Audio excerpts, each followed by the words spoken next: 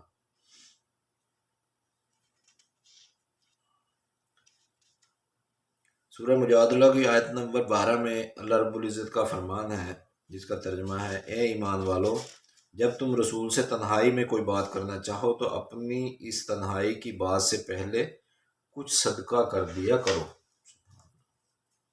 اس آیت کا شان نزول یہ ہے کہ منافقین مدینہ نے لوگوں میں اپنی بڑائی ظاہر کرنے کے لیے یہ طریقہ اپنایا کہ نبی صلی اللہ علیہ وسلم سے سرگوشی کے انداز میں بات کرتے۔ دیکھنے والوں کو یہ تاثر ملتا کہ یہ بات کرنے والا بڑا اہم آدمی ہے اور کوئی خاص بات کر رہا ہے۔ بعض سادہ لوگ مسلمانوں نے بھی غیر اہم باتیں کرنے کے لیے اس روش کو اپنا لیا، چونکہ یہ سب کچھ آداب نبوی صلی اللہ علیہ وسلم کے خلاف تھا۔ لہٰذا اللہ رب العزت نے حکم نازل فرمایا کہ اے ایمان والو، جب تم رسول اللہ صلی اللہ علیہ وسلم سے تنہائی میں کوئی بات کرنا چاہو تو اپنی اس تنہائی کی بات سے پہلے کچھ صدقہ کر دیا کرو۔ جب لوگوں نے اپنی غلطی کا احساس ہونے پر یہ عادت ترک کر دی تو رب کائنات نے اس حکم کو منسوخ فرما کر مسلمانوں پر کشادگی فرما دی۔ علامہ شبیر احمد عثمانی رحمۃ اللہ علیہ لکھتے ہیں کہ جب یہ حکم اترا تو منافقین نے بخل کی وجہ سے وہ عادت چھوڑ دی اور مسلمان بھی سمجھ گئے کہ زیادہ سرگوشیاں کرنا تو خلاف ادب ہے، جو اللہ تعالیٰ کو پسند نہیں۔ سورہ حجرات کی آیت نمبر 1 میں اللہ رب العزت نے فرمایا، جس کا ترجمہ اے ایمان والو، اللہ اور اس کے رسول کے آگے نہ بڑھا کرو۔ اللہ رب العزت کی سچی فرما برداری اس کے رسول صلی اللہ علیہ وسلم کی سچی فرما برداری میں مضمر ہے، اور اطاعت و فرما برداری کا تعلق ادب سے ہوتا ہے۔ لہٰذا اس آیت مبارکہ میں امت مسلمہ کو ادب نبوی صلی اللہ علیہ وسلم کی تعلیم دی گئی۔ صحابہ کرام رضی اللہ تعالیٰ عنہم اجمعین چونکہ نبی علیہ السلام کے صحبت یافتہ تھے، لہٰذا انہوں نے دلوں کے تقویٰ کے ساتھ ساتھ نبی اکرم صلی اللہ علیہ وسلم کے ظاہری ادب کا اس قدر لحاظ کیا کہ کسی کام میں نبی علیہ السلام سے پہل نہیں کیا کرتے تھے۔ بات کرتے تھے تو پست آواز کے ساتھ، اور بیٹھتے تھے تو اس طرح کے جیسے سر پر پرندے بیٹھے ہوئے ہوں۔ ان کے سینے عشق نبوی سے معمور، ان کے روز و شب اعمال صالحہ سے بھرپور، اور ان کی زندگیاں بے ادبی سے کوسوں دور۔ اس لیے اس جماعت کے متعلق فرمان الہی صادر ہوا۔ سورہ حجرات کی آیت نمبر 3 میں اللہ رب العزت نے فرمایا، یہ وہی لوگ ہیں جن کے دلوں کو اللہ نے خوب جانچ کر تقویٰ کے لیے منتخب کر لیا ہے، ان کو مغفرت بھی حاصل ہے اور زبردست اجر بھی۔ مدرجہ بالا قرآنی آیات کو یکجا کر کے غور کیا جائے تو یہ بات نکھر کر سامنے آتی ہے کہ پروردگار عالم نے ایک طرف تو آداب نبوی صلی اللہ علیہ وسلم بجا لانے کی آیات نازل فرمائیں، اور دوسری طرف ان تمام امور کی بےخونی فرمائی جو آداب نبوی کے خلاف تھے۔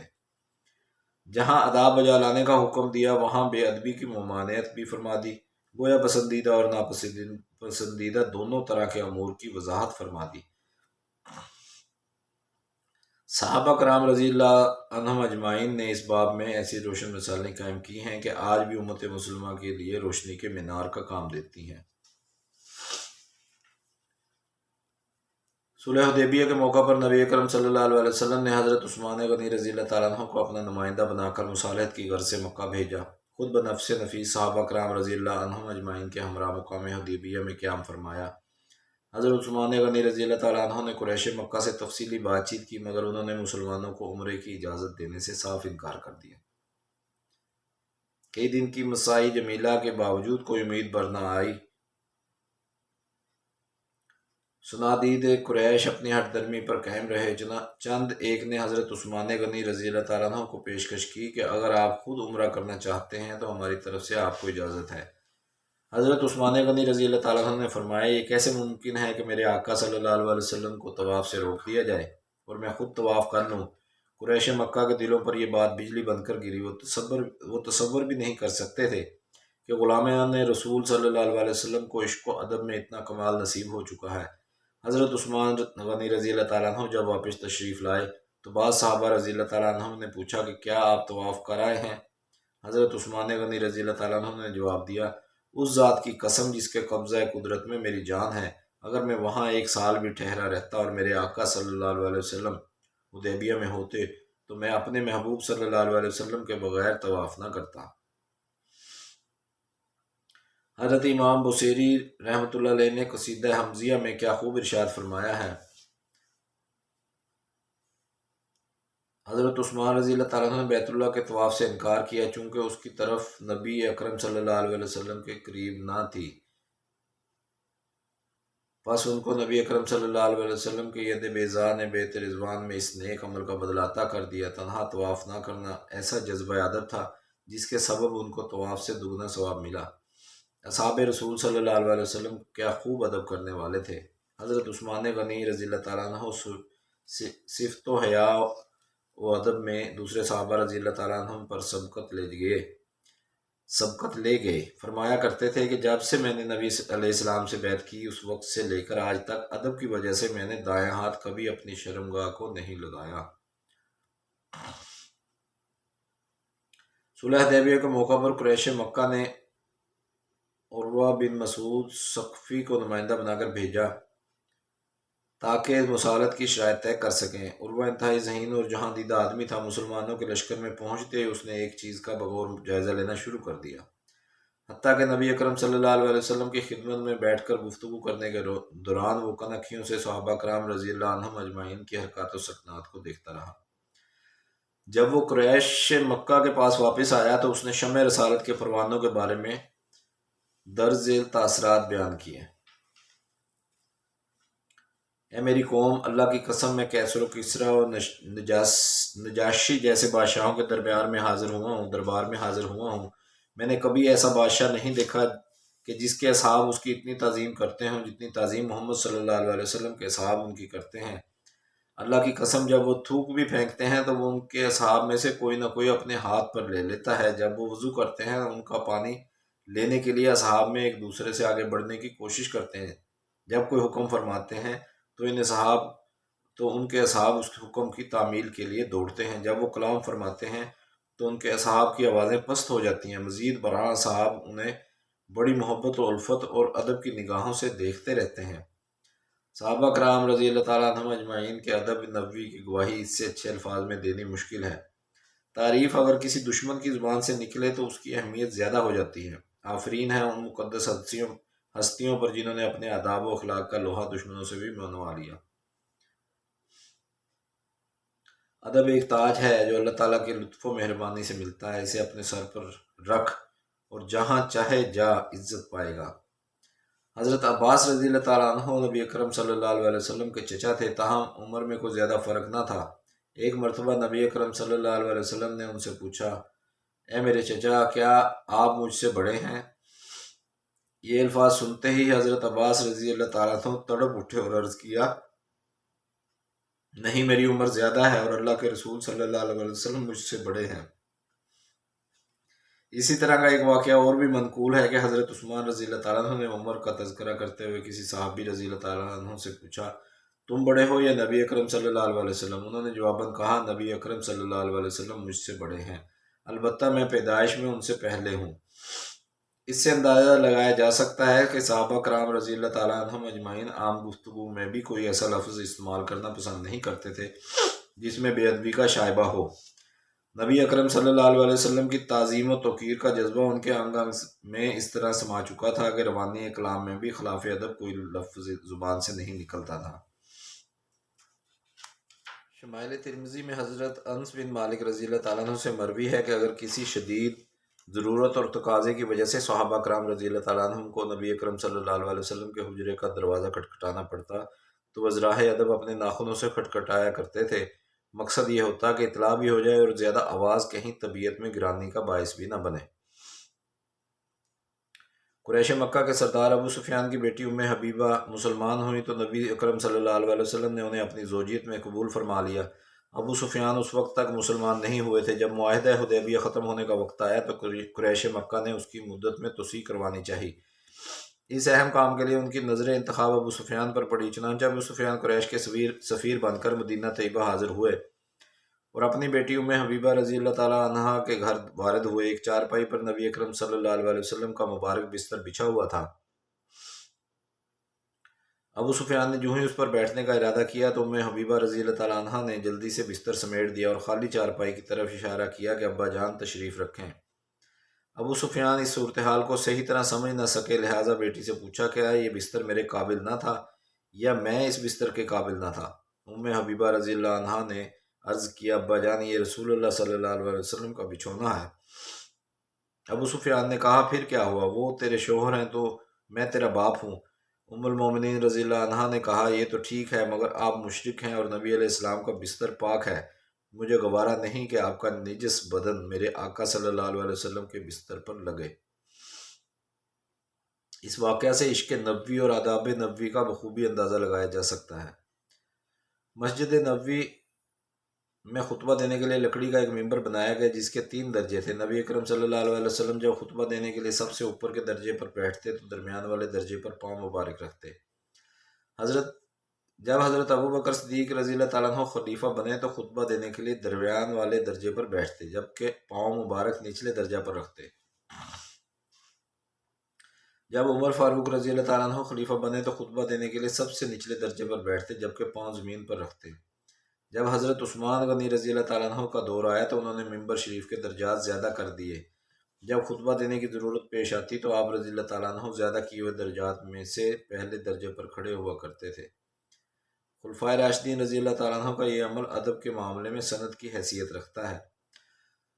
نبی اکرم صلی اللہ علیہ وسلم پر وصال مبارک سے پہلے جب مرض کا غلبہ ہوا تو آپ صلی اللہ علیہ وسلم نے حکم فرمایا کہ ابوبکر صدیق رضی اللہ تعالیٰ عنہ مسجد میں نمازوں کی امامت کروائیں۔ چنانچہ حضرت ابوبکر صدیق رضی اللہ تعالیٰ عنہ کو نبی اکرم صلی اللہ علیہ وسلم کی حیات مقدسہ میں 70 نمازیں پڑھانے کا شرف نصیب ہوا۔ وصال مبارک سے 2 روز قبل حضرت ابوبکر صدیق رضی اللہ تعالیٰ عنہ نماز ظہر کی امامت کروا رہے تھے کہ نبی اکرم صلی اللہ علیہ وسلم شدید علالت کے باعث جماعت میں شمولیت کے لیے مسجد میں تشریف لائے۔ شدید علالت کے باوجود جماعت میں شمولیت کے لیے تشریف لائے۔ حضرت ابوبکر رضی اللہ تعالیٰ عنہ کو جب اندازہ ہوا کہ سید المرسلین صلی اللہ علیہ وسلم تشریف لے آئے ہیں تو وہ دوران نماز مصلی سے پیچھے ہٹے۔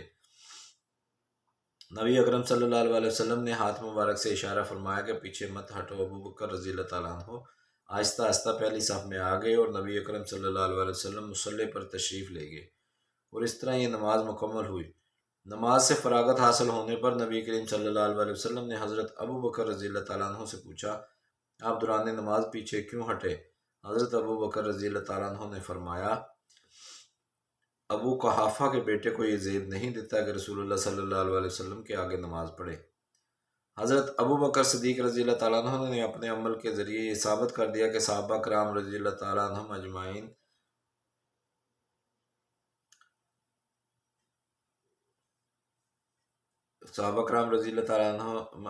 جو ہیں وہ فرمان الہی پر کس بے ساختگی سے عمل کرتے تھے۔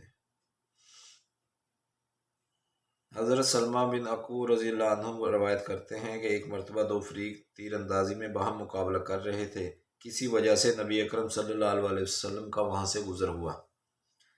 آپ صلی اللہ علیہ وسلم ان دونوں کو تیر اندازی میں مشغول دیکھ کر خوش ہوئے۔ پھر آپ صلی اللہ علیہ وسلم نے فرمایا اے بنی اسماعیل تم تیر اندازی کرو چونکہ تمہارا باپ تیر انداز تھا، تم تیر پھینکتے جاؤ، میں تم میں سے فلاں فریق کے ساتھ ہوں۔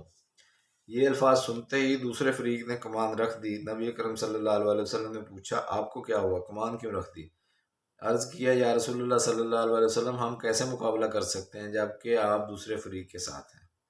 پھر نبی اکرم صلی اللہ علیہ وسلم نے فرمایا مقابلہ کرو، میں تم سب کے ساتھ ہوں۔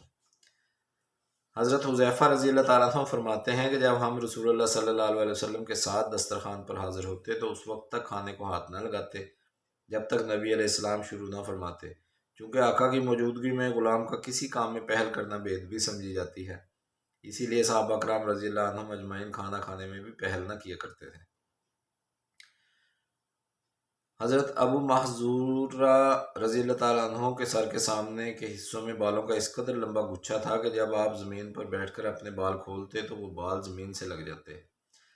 ایک مرتبہ کسی نے پوچھا کہ آپ ان بالوں کو کٹوا کیوں نہیں دیتے؟ آپ نے جواب دیا میرے ان بالوں کو نبی اکرم صلی اللہ علیہ وسلم نے ایک مرتبہ پیار سے پکڑا تھا، اس کے بعد سے میں نے انہیں کٹوانا چھوڑ دیا۔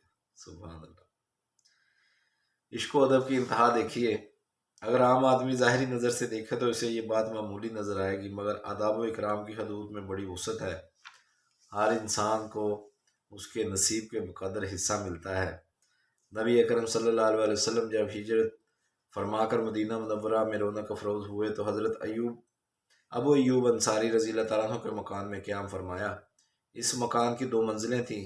حضرت ابو ایوب انصاری رضی اللہ تعالیٰ عنہ ما اہل و عیال اپنی اوپر والی منزل میں ٹھہرے، جبکہ نبی اکرم صلی اللہ علیہ وسلم نچلی منزل میں قیام پذیر تھے۔ حضرت ابو ایوب انصاری رضی اللہ تعالیٰ عنہ رات کو محو خواب تھے، اچانک آنکھ کھلی، مان دل میں خیال آیا کہ نبی اکرم صلی اللہ علیہ وسلم نیچے ہیں اور میں اوپر ہوں، یہ تو صریحاً بے ادبی ہے۔ چنانچہ بستر سے اٹھ کر کمرے کی دیوار کے ساتھ چپک کر کھڑے رہے حتیٰ کہ صبح ہو گئی۔ جب نبی اکرم صلی اللہ علیہ وسلم کی خدمت میں حاضری ہوئی تو بصد اصرار آپ صلی اللہ علیہ وسلم کو اوپر والی منزل میں ٹھہرایا اور خود ماں اہل و عیال نیچے آ گئے۔ ترمذی شریف کی روایت ہے کہ ایک مرتبہ حضرت ابو ہریرہ رضی اللہ تعالیٰ عنہ کو غسل جنابت کی ضرورت پیش آئی۔ اسی حال میں نبی اکرم صلی اللہ علیہ وسلم وہاں تشریف لے آئے۔ حضرت ابو ہریرہ رضی اللہ تعالیٰ عنہ جلدی سے کہیں چھپ گئے، پھر غسل کرنے کے بعد نبی اکرم صلی اللہ علیہ وسلم کی خدمت میں حاضر ہوئے۔ نبی اکرم صلی اللہ علیہ وسلم نے پوچھا، تم کہاں چلے گئے تھے؟ عرض کیا، یا رسول اللہ صلی اللہ علیہ وسلم، مجھے حد سے لاحق تھا، اس ناپاکی کی حالت میں آپ سے ملنا مجھے خلاف ادب محسوس ہوا، اب میں پاک صاف ہو کر آپ کی خدمت میں حاضر ہوا ہوں۔ معلوم ہوا کہ صحابہ کرام رضی اللہ عنہم ناپاکی کی حالت میں نبی اکرم صلی اللہ علیہ وسلم کے ساتھ ملاقات کرنا خلاف ادب سمجھتے تھے۔ صحابہ کرام رضی اللہ عنہم کو جب بھی محفل نبوی میں بیٹھنے کی سعادت ملتی تو وہ اپنی نگاہوں کو ادب کی بنا پر نیچے رکھتے تھے۔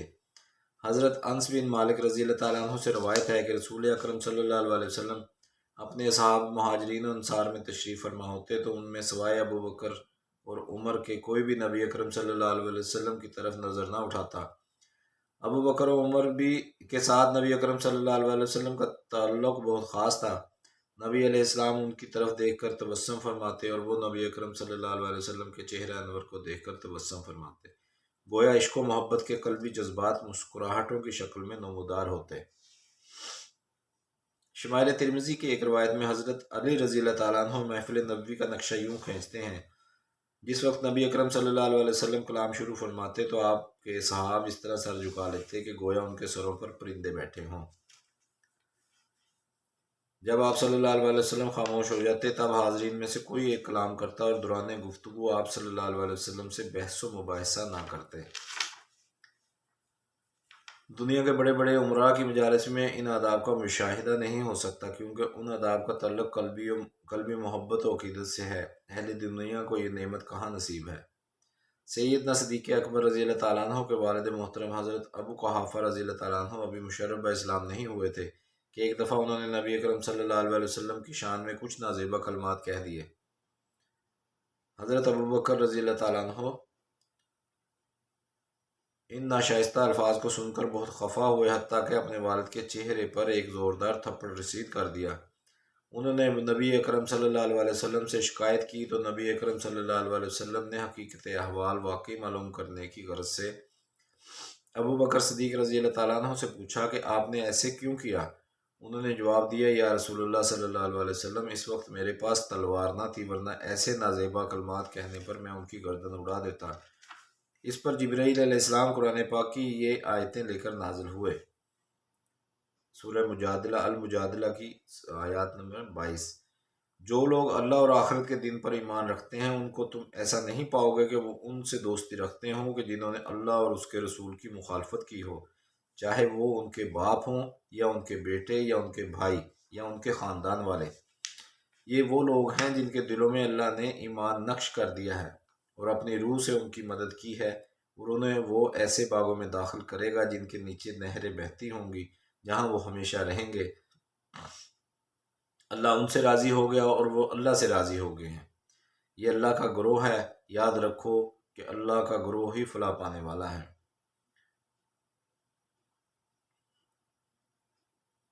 یہ اللہ ان سے راضی ہو گیا، رضی اللہ عنہ و رضوا عنہ، وہ اللہ سے راضی ہو گئے۔ ایک مرتبہ حضرت ابو بکر رضی اللہ تعالیٰ عنہ کا شان نبوت میں داخل ہوئے تو اپنی صاحبزادی سیدہ عائشہ صدیقہ رضی اللہ تعالیٰ عنہ کو نبی اکرم صلی اللہ علیہ وسلم سے بلند آواز میں گفتگو کرتے ہوئے دیکھا۔ حضرت صدیق اکبر رضی اللہ تعالیٰ عنہ کو بارگاہ نبوت میں اپنی بیٹی کی یہ بے ادبی دیکھ کر سخت غصہ آیا، چنانچہ آپ نے ایک تمانچہ اس زور سے رسید کیا کہ وہ نبی علیہ السلام کی اوٹ میں جا چکی۔ ایک مرتبہ منافقین نے سیدہ عائشہ صدیقہ رضی اللہ تعالیٰ عنہ پر بہتان باندھا۔ نبی کریم صلی اللہ علیہ وسلم حضرت ابو بکر رضی اللہ تعالیٰ عنہ کے مکان پر جلوہ افروز ہوئے اور سیدہ عائشہ رضی اللہ تعالیٰ عنہ سے مخاطب ہو کر ارشاد فرمایا، اگر تم اس تہمت سے بری ہو تو اللہ تعالیٰ تمہاری برات کا اعلان فرما دیں گے۔ اگر تم سے کوئی لغزش ہو گئی ہے تو تم اللہ تعالیٰ سے استغفار کرو اور توبہ کرو، کیونکہ بندہ جب توبہ کر لیتا ہے تو اس کے سارے گناہ دھل جاتے ہیں۔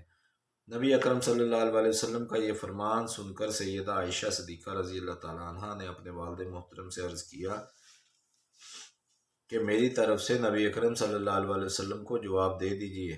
گو کہ حضرت ابو بکر صدیق رضی اللہ تعالیٰ عنہ کو اپنی بیٹی کی پاک دامنی کا یقین تھا، مگر ادب نبوی کی وجہ سے زبان نہ کھل سکی، صرف اتنا کہا، میں نہیں جانتا کہ کیا کہوں۔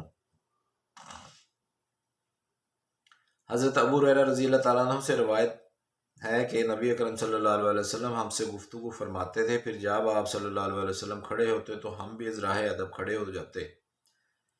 امام بخاری رحمۃ اللہ علیہ اپنی کتاب الادب المفرد میں نقل فرماتے ہیں کہ ایک مرتبہ دو شخص نبی اکرم صلی اللہ علیہ وسلم کی خدمت میں حاضر ہوئے اور آپ صلی اللہ علیہ وسلم سے نبوت کی ظاہری نشانیوں کے متعلق دریافت کیا۔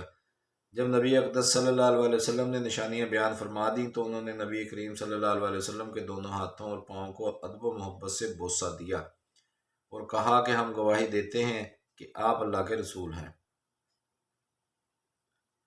حضرت زارے رضی اللہ تعالیٰ عنہ روایت کرتے ہیں کہ وفد عبد القیس کے لوگ جب مدینہ آئے تو جلدی جلدی اپنے کجاووں سے نکل کر نبی کریم صلی اللہ علیہ وسلم کے مبارک ہاتھوں اور پاؤں کو وفور محبت و ادب سے چومنے لگے۔ حضرت ابن عمر رضی اللہ تعالیٰ عنہ ایک مرتبہ مسجد نبوی میں تشریف لائے اور ممبر نبوی پر جو جگہ نبی کریم صلی اللہ علیہ وسلم کے بیٹھنے کی تھی اسے ہاتھ سے مس کیا اور تبرکاً اس ہاتھ کو اپنے چہرے پر پھیر لیا۔ حضرت عمر فاروق رضی اللہ تعالیٰ عنہ اپنے دور خلافت میں بیت المال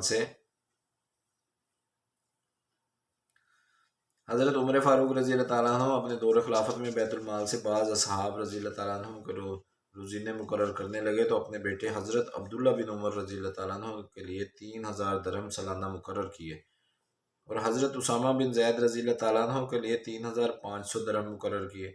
حضرت عبداللہ بن عمر رضی اللہ تعالیٰ عنہ نے عرض کیا کہ اسامہ کا روزینہ آپ نے مجھ سے زیادہ کیوں مقرر کیا؟ فرمایا کہ اس کا باپ تیرے باپ سے اور وہ خود تجھ سے زیادہ نبی اکرم صلی اللہ علیہ وسلم کو پیارے تھے۔ میں نے نبی کریم صلی اللہ علیہ وسلم کے پیارے کو اپنے پیارے پر فوقیت دی۔ عشق نبوی اور ادب نبوی کی یہ کتنی درخشندہ مثال ہے۔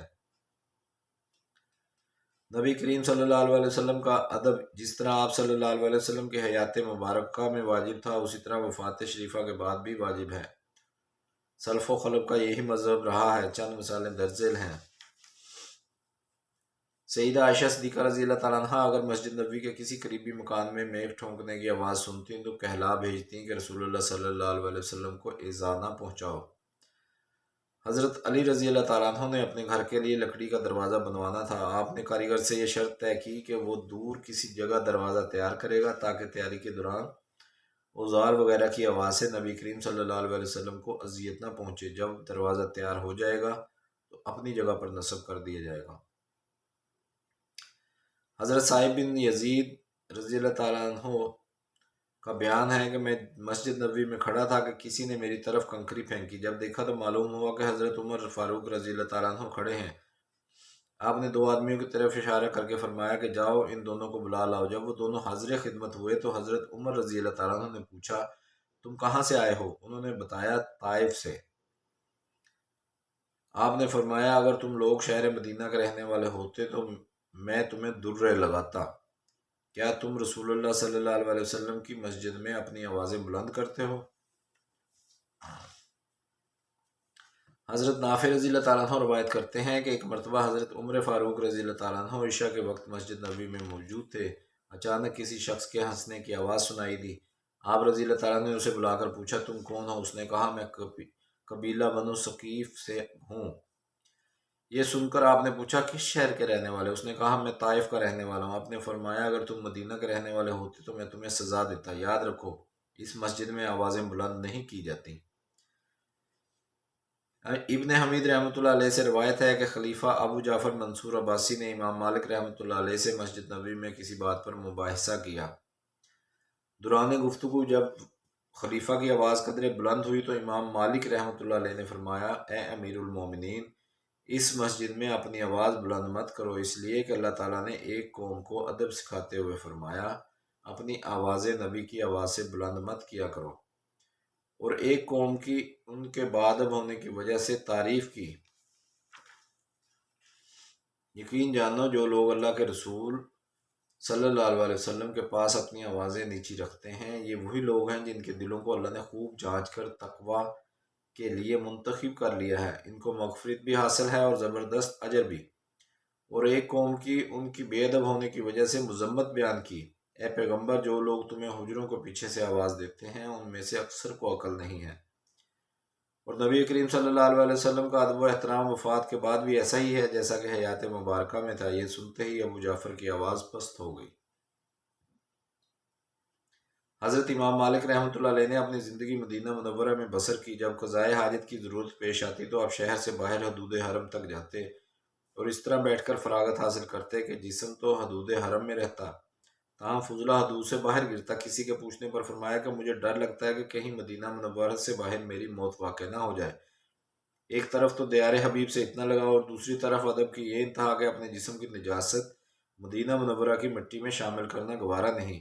محبت و ادب کا یہ امتزاج بہت کم دیکھا گیا ہے۔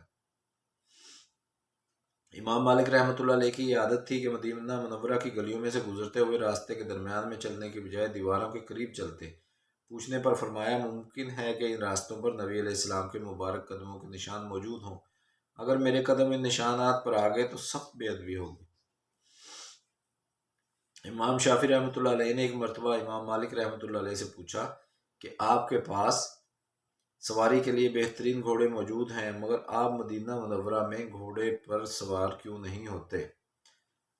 آپ نے فرمایا، مجھے زیب نہیں دیتا کہ جس مقدس جگہ پر میرے آقا کے مبارک قدم لگے ہوں میں اس جگہ کو گھوڑے کے سموں سے پامال کروں۔ شیخ عبدالحق محدث دہلوی رحمۃ اللہ علیہ نے جذب القلوب میں لکھا ہے، امام مالک رحمۃ اللہ علیہ ادب نبوی کی وجہ سے مدینہ منورہ میں گھوڑے پر سوار نہ ہوتے تھے۔ ایک مرتبہ کسی شخص نے دوران گفتگو کہا کہ مدینہ منورہ کی مٹی خراب ہے۔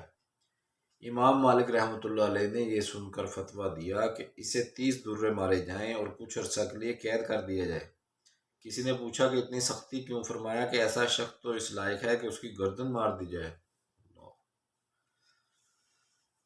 جس زمین میں اللہ تعالیٰ کے محبوب صلی اللہ علیہ وسلم آرام فرما ہے وہ اس کے متعلق گمان کرتا ہے کہ اس کی مٹی خراب ہے۔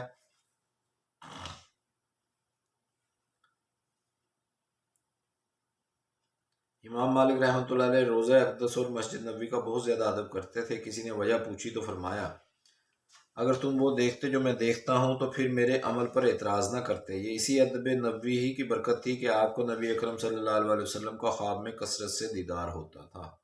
سبحان اللہ۔ حضرت مصنی بن سعید رحمۃ اللہ علیہ روایت کرتے ہیں کہ امام مالک رحمۃ اللہ علیہ نے ارشاد فرمایا، میری کوئی رات ایسی نہیں گزری جس میں مجھے نبی اکرم صلی اللہ علیہ وسلم کا دیدار نصیب نہ ہوا ہو۔ حضرت ابو الفضل جوہری رحمۃ اللہ علیہ نے مدینہ طیبہ کے لمبے سفر کا قصد کیا۔ جب شہر کے مکانات نظر آنے لگے تو سواری سے اتر پڑے اور یہ اشعار پڑھتے ہوئے پیدل چلے، جن کا ترجمہ ہے، جب ہم نے اس ذات شریف کے آثار دیکھے جس نے آثار کے پہچان کے لیے نہ ہمارے پاس دل چھوڑا نہ عقل چھوڑی، بس ہم سواری سے اتر پڑے اور ذات اقدس کی تعظیم کے لیے پیدل چلنے لگے، جس کی زیارت سواری کی حالت میں بعید از ادب ہے۔ شیخ الاسلام حافظ ابو الفتح تقی الدین بن دقیق العید نبی اکرم صلی اللہ علیہ وسلم کی تعظیم میں یہ ارشاد فرماتے ہیں، اے حجاز کی طرف چلنے والے، میں تجھ پر فدا کہ تو رات دن چلنے میں کوشش کرنا، جب تو بزرگوں کی طلب میں رات کو جاگے تو ان کے قریب سے بھی بچنا، پھر بچنا تو اس جگہ کا قصد کرنا جہاں نور خوب چمک رہا ہے اور جہاں کی خاک خوشبودار نظر آتی ہے، تو ان منازل اور چشموں پر ٹھہر جانا جو وادی قباء کے قریب ام القریٰ کے سبزہ زار تک ہیں، پھر نبی اکرم صلی اللہ علیہ وسلم کے آثار کا قصد کرنا، ان کی زیارت کرتے ہوئے دونوں رخساروں کو خاک پر رکھ دینا۔ جو تو وہی اترنے کی جگہ کو دیکھے جس نے تمام دنیا پر نور ہی نور پھیلا دیا، تو جان لینا کہ تو نے اس کی مثل نہیں دیکھا، نہ اپنے ماضی میں اور نہ ہی آئندہ دیکھے گا۔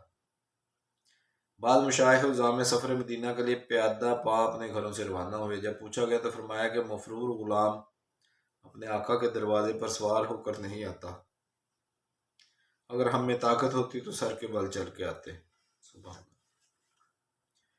خلیفہ راشد حضرت عمر بن عبدالعزیز رحمۃ اللہ علیہ کا جب وقت وفات آیا تو بعض لوگوں نے سوچا کہ انہیں گنبد خضرا میں دفن کریں گے۔ جب یہ بات ان کے کانوں میں پڑی تو ان کو منع کیا کہ میرا نبی اکرم صلی اللہ علیہ وسلم کے نزدیک دفن ہونا میری طرف سے نبی صلی اللہ علیہ وسلم کی بے ادبی اور گستاخی ہوگی۔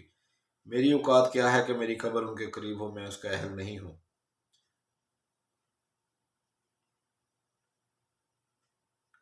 علماء دیوبند کا عقیدہ ہے کہ سیدنا رسول اللہ صلی اللہ علیہ وسلم کے جسم اطہر کے ساتھ قبر مبارک میں جو مٹی لگ رہی ہے وہ عرش معلیٰ سے بھی افضل ہے۔